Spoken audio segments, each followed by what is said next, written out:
Welcome to Samba Samba. Enjoy the video. In this video, I will explain how to play Undertale on PC.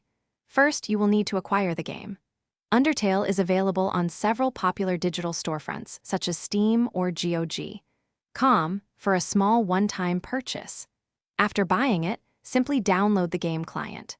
The installation process is straightforward, typically taking only a few minutes to complete, and requires about 200 megabytes of storage space.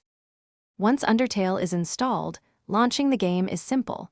You will primarily use 4 keys for navigation and interaction. The arrow keys control Frisk's movement across the map. To interact with non-player characters or objects, press the Z key.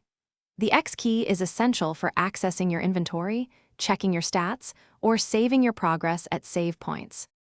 Undertale features a unique combat system where you can choose to fight, act, or spare your opponents. Your decisions in these encounters are incredibly important, as they directly influence the story's progression and which of the game's multiple endings you will experience. During enemy turns, you must skillfully dodge incoming attacks within a small bullet board area, requiring quick reflexes and pattern recognition. To fully enjoy your Undertale experience, remember to explore every corner of the game world. Many secrets and pieces of lore are hidden just off the main path.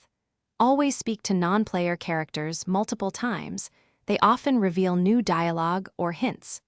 Don't be afraid to experiment with different choices in combat and puzzles, as the game rewards curiosity and unique approaches. Thanks for watching. Consider subscribing if we helped you.